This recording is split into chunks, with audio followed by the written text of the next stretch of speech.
Buni sana KingoFarm. Hawa ambao unawaona humu ndani ni chotara. Chotara ni kuku ambao wameboreshwa, yani nusu kienyeji nusu kisasa, ndio maana ya chotara. Na hawa hapa ni aina ya Saso. Ukizungumzia chotara wapo aina nyingi, kuna Turnblow, kuna Croiler, Saso. Sasa hawa unaowaona hapa ni Saso. Kama unatamani kufuga hawa kuku au unawafuga hawa kuku, basi ni kuku wazuri sana ambao unaweza kuwapata kwa sababu kwanza ufugaji wake ni rahisi sana. Pili ni kuku ambao wanavumilia magonjwa kama kuku wa kienyeji, umeona. Alafu pia ni kuku ambao wanakuwa haraka kama kuku wa kisasa, umeona.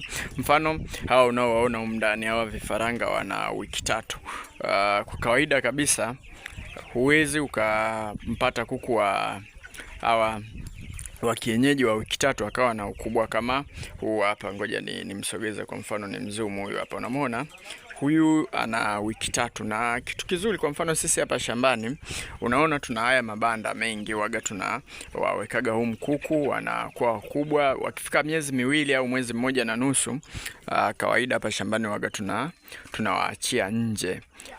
Mfano mwaka jana tumefanya hivyo. Mwaka huu pia hawa tunawaandaa, wakifika huo umri basi tutawaacha, watakuwa wanatembea nje, tunawapa chakula kidogo, lakini pia watakuwa wanaokota. Mfano hapa unaweza ukaona tuna kuku wale pale chini ya pikipiki. Ngoja ni wazumu wale pale chini ya pikipiki, nadhani unawaona. Wale ni pale pana mchanganyiko wa Saso na Turnblow, kwa sababu mwaka uliopita pia tulikuwa tumechanganya.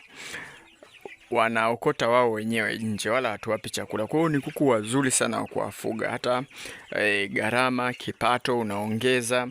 Ni kuku wazuri sana kuwafuga. Kama unahitaji kufanya biashara ya ufugaji, basi na kushauri sana jaribu kufuga hawa kuku. Ni wazuri hawa kuku, unaweza ukawaachia nje kama ambavyo sisi tunafanya, lakini unaweza ukawafugia ndani tu kama wa kisasa, wanafugwa vizuri kabisa, ambapo kidogo kufugia ndani masaa 24 kuku wa kienyeji panakuwa kidogo pana shida. Kwa hiyo nakushauri sana, hawa kuku ni wazuri sana. Na tuliwahi kuandika kitabu cha safari ya ufugaji. Ngoja nikuonyeshe. Mfano haya ni maboksi ambayo yanatagia.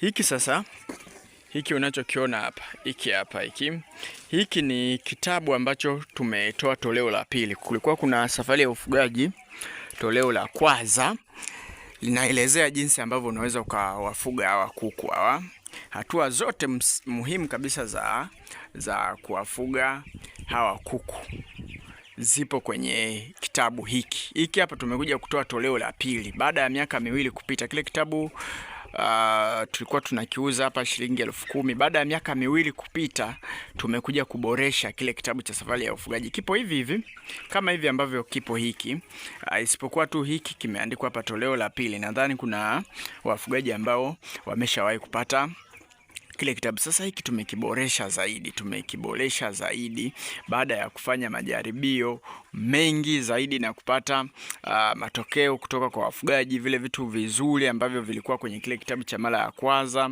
vyote tumeviacha kwenye kile kitabu, lakini vitu ambavyo vilihitajika kuboreshwa tumeweka kwenye hili toleo la pili. Kwa hiyo kama unalo lile toleo la kwanza, na kushauri chukua pia hili toleo la pili. Gharama hichi kitabu ni shilingi 10,000. Ni soft copy. Mfano mimi hapa nimetoa kopi tu kawaida tu, hichi kipo kama kitini, unaona. Hiki hapa unaona, hata huku nyuma nimekitoa tu kopi, nimeweka haya manani ili kisiharibike. Kwanza mfano unaona hapa nje, huyu ni kuku. Huyu hapa ni kuku. Huyu kuku tuna historia naye. Huyu ndio kuku wa kwanza kabisa KingoFarm tunamfuga. Hawa kuku walikuwaga 11. Na huyu ndio tetea ambaye alibaki. Huyu tetea alikuwa anataga kila siku. Kwa hiyo kuna historia yake hapa tu kwenye hii picha. Huyu tetea alikuwaga anataga kila siku. Huyu tetea ndiye aliyeshawishi huyu ambaye unamwona hapa juu, huyu aliyeshawishi afikiria kama huyu tetea kila siku anataga.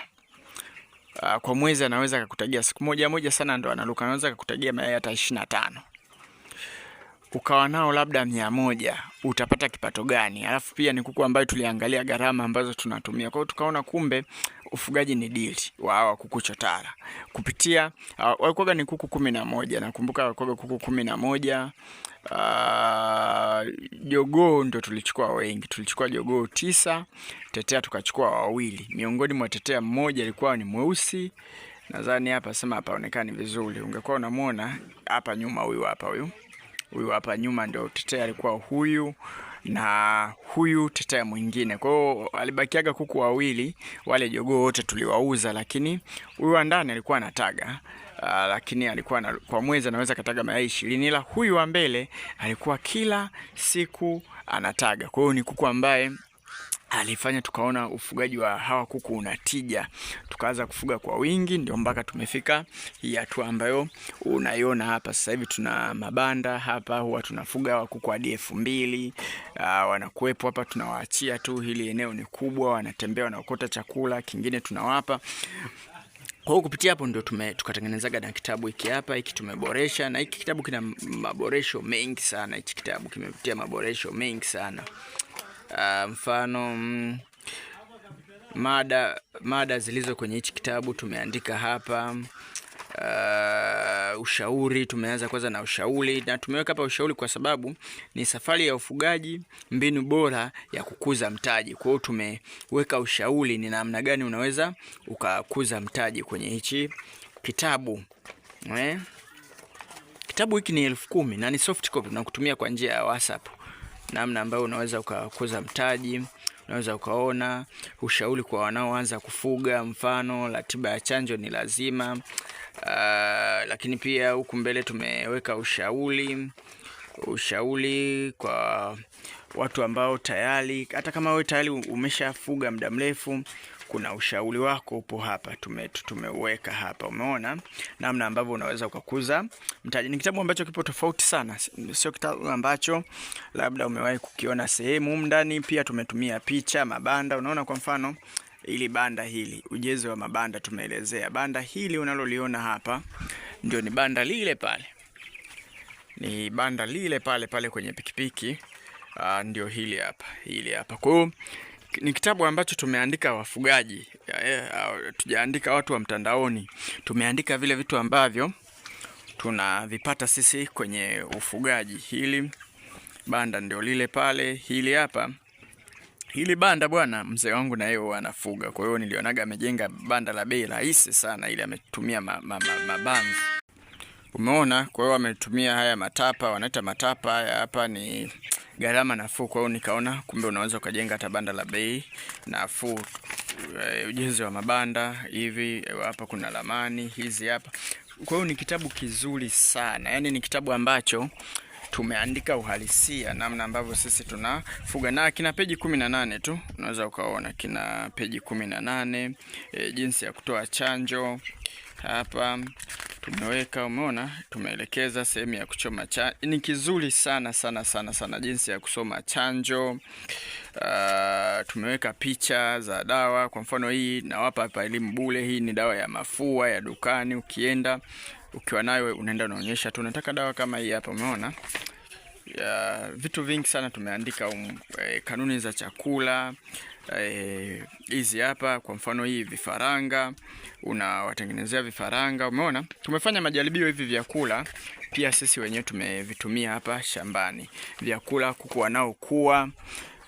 Kwenye kitabu cha mara ya kwanza, safari ya ufugaji ile ya mara ya kwanza, ilikuwepo chakula cha kuku wanaokuwa, ila sasa hivi tulichoboresha tumepunguza kidogo kilo. Hizi zimeongezeka, zipo 64. Hizi hapa zipo 108. Hizi za kuku wanaotaga zipo 173. Unaweza kuandaa 173, lakini pia tumeandika magonjwa, tumeweka na picha za ugonjwa. Hapa pia tumeweka shuhuda ambazo zitakutia moyo, ukaona na wewe mwenyewe ufugaji sio kitu kigumu. Kipande tumeweka baadhi ya shuhuda. Huko mbele pia tumeweka kanuni. Kuna kanuni pia ya kuku waliodumaa. Kama kuku wako wamedumaa, basi unakutana nayo, ipo peji ya mwishoni hapa pana kanuni ya kuku. Kuna kipengele hapa tunazungumzia tunazungumzia tu kuku ambao wamedumaa. Kwa mfano kuku wako wamedumaa, wameshindwa kukua hapa, umeona kuku waliodumaa, tunazungumzia kuku ambao wamedumaa. Lakini pia hapa tumeweka vitabu vyetu vingine ambavyo tunavyo, kwa mfano ufugaji wa broiler. Hiki sasa ndo toleo lile la kwanza, lile safari ya ufugaji. Maana sasa hivi mtu akikitaka tunamuuzia hili toleo la pili, tumeboresha. Kuna tiba za asili, lakini pia kuna ufugaji wa kuku wa kienyeji, kuna mwongozo maalum wa ufugaji. Kwa hiyo nikikutumia soft copy unaenda unakitengeneza kama hivi. Tutafute kwenye namba yetu ya simu hapo ili tukuuzie kitabu hiki. Ni gharama yake ni 10,000 tu. Namba yetu ya simu hiyo hapo ambayo unaiona hiyo.